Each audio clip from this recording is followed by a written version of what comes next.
नमस्कार, तिखट तडकामध्ये आपलं स्वागत आहे। आज आपण बघणार आहोत मिल्क केक। त्यासाठी इथे मी फुल क्रीम दूध घेतलेले आहे, साधारण 1.5 लिटर आहे ते। आपण आता ह्याला आटवायला ठेवले।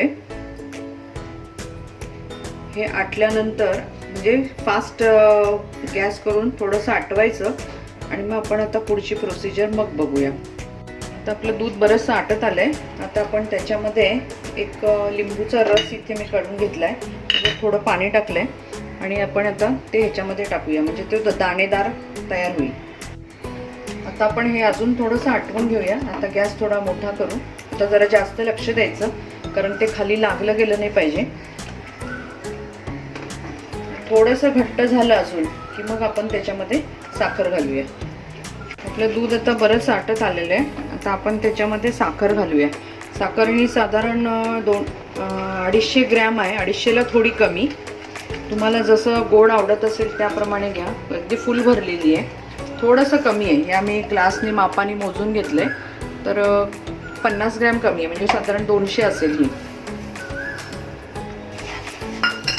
आता हे परत पातळ होईल साखर घातल्यामुळे, त्यामुळे आता परत त्याला अगदी एकत्र जमण्याची जी ही गोळा होण्यापर्यंत आपण त्याला आटवून घेऊया। आता आपलं हे घट्ट होण्याच्या ह्याच्यावरती आहे, मार्गावर आहे। पण आता खूप लक्ष द्यायचं, लागलं नाही गेलं पाहिजे। सारखं ढवळत राहा, पूर्ण खालपासून ह्याला लागलं नाही पाहिजे, भांड्याला चारी बाजूने ढवळत तो गोळा होईपर्यंत ढवळायचे। आता आपलं हे बरंचसं आटत आलेलं आहे। आता गॅस कमी मीडियम कर, एकदम स्लो करा। त्याच्यामध्ये आपण आता हे टाकूया वेलची पावडर।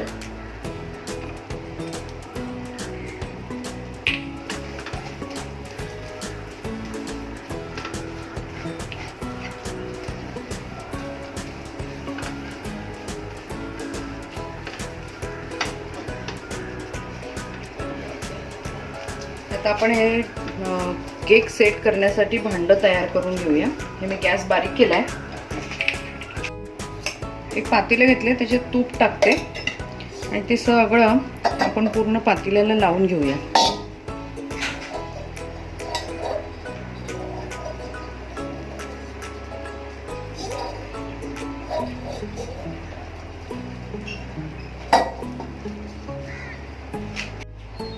आता मी गॅस बंद केलाय। आपलं हे पूर्ण मिश्रण एकदम गोळा झालंय बघा, खाली अजिबात चिटकत नाहीये, म्हणजे आता ते जमण्यासाठी योग्य आहे। आता आपण हे तूप लावलेल्या पातेल्यामध्ये हे काढून घेऊया।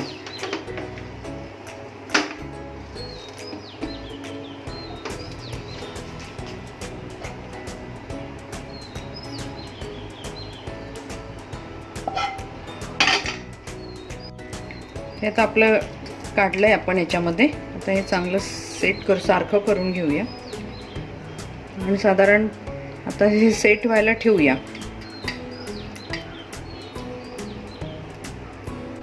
म्हणजे आज आपण केलं हे उद्या बघूया, साधारण 12 तास तरी जातीलच त्याच्यामध्ये। सेट कसं होतंय त्याप्रमाणे हे तर आपलं 24 तास ठेवून झालेलं आहे। आपण साईडच्या किनार मोकळे करून घेतलेत असे दाबून। आता थोडंसं जरा त्याला गरम करून घेऊया, म्हणजे ते आपल्याला पालथं मारता येईल।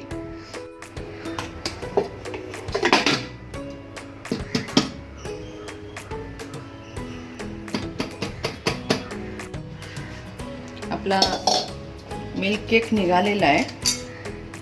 आपण आता थोडं गार झालं की त्याच्या वड्या पाडून घेऊया। आता आपण ह्या वड्या कापून घेऊया।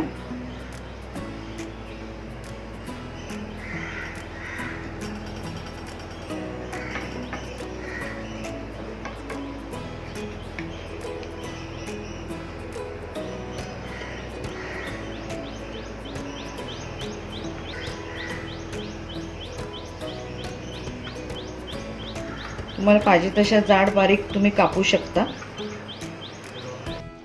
आपला हा मिल्क केक बनवून तयार झालेला आहे, तर तुम्ही हा बनवून बघा आणि तुमच्या कमेंट्स आम्हाला नक्की कळवा।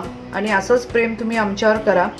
आमच्या चॅनलला लाईक करा, शेअर करा, सबस्क्राईब करा आणि आठवणीने बेल आयकॉन वाजवायला विसरू नका, म्हणजे तुम्हाला नवीन नवीन रेसिपीच्या नोटिफिकेशन मिळतील. धन्यवाद.